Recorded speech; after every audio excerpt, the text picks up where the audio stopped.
ہوگی، قاری زاہد صاحب کی تقریر و نعت پاک بھی ہوگی، مولانا فاروق صاحب کا بھی بیان ہوگا، مگر سنو اس فقیر کی بھی بات سن لو۔ بس ایک جملہ کہنا یہ چاہتا ہوں، اللہ اللہ جس نبی کے صدقے میں تم دنیا پر تشریف لائے اس نبی کا پیغام سن لو، اس نبی کا پیغام سن لو۔ میرے مصطفیٰ نے کسی کے دل کو نہیں دکھایا، میرے مصطفیٰ نے کسی کے دل کو نہیں دکھایا، میرے مصطفیٰ نے کسی کو ایذا نہیں دی، بلکہ ماں باپ سے محبت کرنے کو کہا، بھائیوں سے محبت کرنے کو کہا، بیٹیوں سے محبت کرنے کو کہا۔ اور سنو سنو اور سنیے، حالات میرے مصطفیٰ دنیا میں تشریف نہیں لائے، اس سے قبل دنیا کے حالات کا جائزہ لیجئے۔ غریبوں کو ستایا جاتا تھا، یتیموں کو ستایا جاتا تھا، بیواؤں کو ستایا جاتا تھا۔ اللہ اللہ جو طاقتور ہوا کرتے تھے وہ غریبوں کو ستایا کرتے تھے، اور کسی کا شوہر دنیا سے چلا جاتا تھا اس کو بند کمرے میں بند کر دیا جاتا تھا، نہ کھانا دیا جاتا تھا نہ پانی دیا جاتا تھا، 40 دن تک اس کو تڑپایا جاتا تھا۔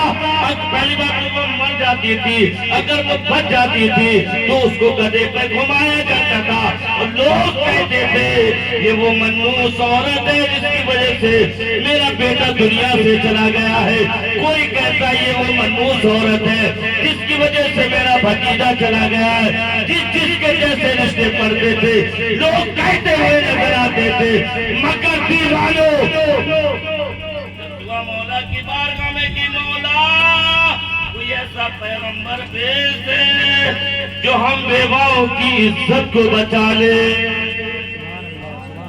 زور سے بول دو سبحان اللہ، سبحان اللہ۔ دانش بھائی بھی سبحان اللہ، سبحان اللہ، سبحان اللہ، سبحان اللہ۔ دیکھنا یہ ہے کہ مصطفیٰ کی شان یہ ہے، اور اب اس دنیا کے حالات دریا قلبی ہے، چھوٹا سے دریا قلبی ہے، آقا کی بارگاہ میں حاضر ہوتے ہیں، عرض کرنے لگتے ہیں یا رسول اللہ صلی اللہ تعالیٰ علیہ وسلم مجھ سے بہت بڑا گناہ ہو چکا ہے، مجھ سے بہت بڑا گناہ ہو چکا ہے۔ میرے آقا نے ارشاد فرمایا کون سا ایسا گناہ ہو چکا ہے؟ یا رسول اللہ مجھ سے بہت بڑا گناہ ہو چکا ہے۔ کیا گناہ ہو چکا ہے؟ وہ دریا قلبی ہے۔ آقا سے روتے ہوئے کہنے لگتے ہیں یا رسول اللہ صلی اللہ علیہ وسلم کوئی شخص ایسا ہوگا جو اتنا بڑا گناہگار ہوگا؟ میں بہت بڑا گناہگار ہوں، میں بہت بڑا سیاہکار ہوں۔ اللہ اللہ میرے مصطفیٰ فرماتے ہیں کون سا ایسا گناہ کیا ہے؟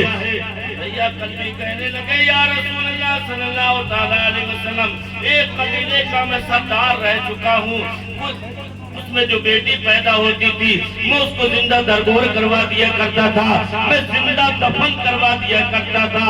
اللہ اللہ ایک مرتبہ میں کسی تجارت کے غرض سے جاتا ہوں، میری بیوی حاملہ تھی، میں نے اپنی بیوی سے کہا اگر بیٹی پیدا ہو جائے تو اس کو زندہ درگور کر دینا، بیٹا پیدا ہو جائے تو بچا لینا۔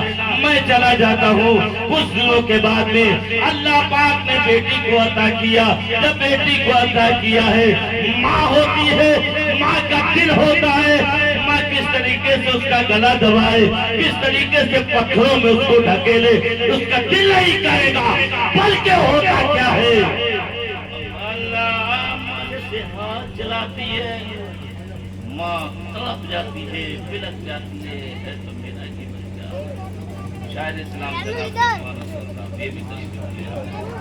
اللہ اللہ۔ اس کے بعد اس نے سوچا میں اس کی پرورش کر لوں، اس کی پرورش کی جاتی ہے، جب وہ بڑی ہو جاتی ہے، سنو اب جلدی جلدی اس بات سنو، وہ بڑی ہو جاتی ہے، وہ تجارت سے غرض سے باہر سے جب تجارت کر کے وہ واپس آتے ہیں تو اپنے گھر کے دروازے پر دستک دیتے آواز دیتے، وہ بچی نکل کر آئی۔